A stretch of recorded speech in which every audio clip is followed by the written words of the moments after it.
সবেমাত্র বিদেশ থেকে আসা ছেলে আকাশের চোখ থেকে পানি পড়ে যেন এলাকায় বন্যা হয়ে যাচ্ছে। আর বন্যা হবে নাই বা কেন বলেন? পরিবারের সবার কাছে সুখের পরিবর্তে এত কষ্ট যদি পায়, তাহলে কি চোখে পানি না এসে পারে? কিছুই বুঝছেন না তো? তাহলে চলেন সবটাই বুঝে আসি। আকাশ একটু আগে 10 বছর পরে লন্ডন থেকে বাংলাদেশে চলে আসে। আবার বাড়ির কাউকে কিছু না বলেই এদেশে বাড়িতে আকাশ বাড়ির সদর দরজার সামনে দাঁড়িয়ে একধানে দাঁড়িয়ে আছে, বাড়িটার দিকে তাকিয়ে দেখছে কত সুন্দর করে সাজিয়েছে বাড়িটা।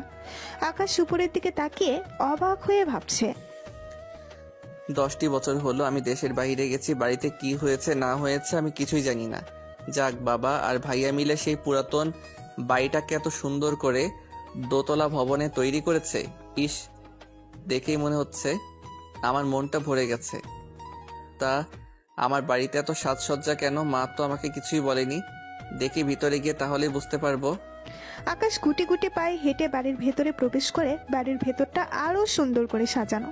সামনেই দেখতে পায় ওর মা, বাবা, বড় ভাইয়া একটা মেয়েকে বধূ বেশে সাজিয়ে দাঁড়িয়ে আছে। ও হ্যাঁ, আপনাদের তো বলাই হয়নি, এই বধূ সেজে থাকা মেয়েটিই হলো আকাশের একমাত্র আদরের ছোট বোন রিয়া।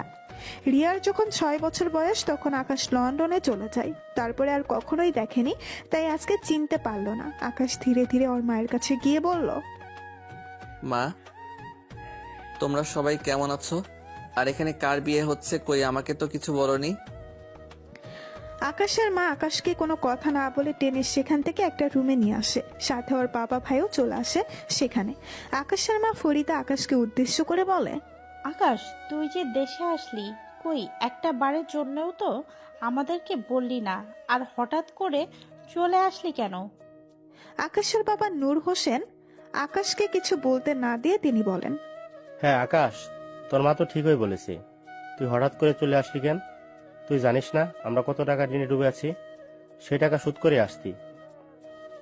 এবার মুখ খুলে আকাশের মা বাবার উদ্দেশ্যে বলে, বাবা মা, আমি চাইছিলাম তোমাদেরকে আমি আসার খবরটা না জানিয়ে আসলে তোমাদের অনেকটাই সারপ্রাইজ দিতে পারবো, কিন্তু দেখো ভাগ্যের কি নির্মম পরিহাস। সারপ্রাইজ দেবার পরিবর্তে আমি নিজেই সারপ্রাইজ হয়ে গেলাম। মা, তোমরা জানতে চাইবে না আমি কেমন আছি? আরে তুই দেখতে ভালোই আছিস, আর তোর কোনো সমস্যা নেই, বোঝাই যাচ্ছে। এখন কত টাকা এনেছিস সে টাকা তোর মায়ের কাছে দে। বাবা, তাহলে তুই আবার কয়েকদিন পর ফিরে যাবি, আর সোনাদানা যা এনেছিস সেই সব কিছু আমাদের কাছে দে। আকাশের চোখের পানি।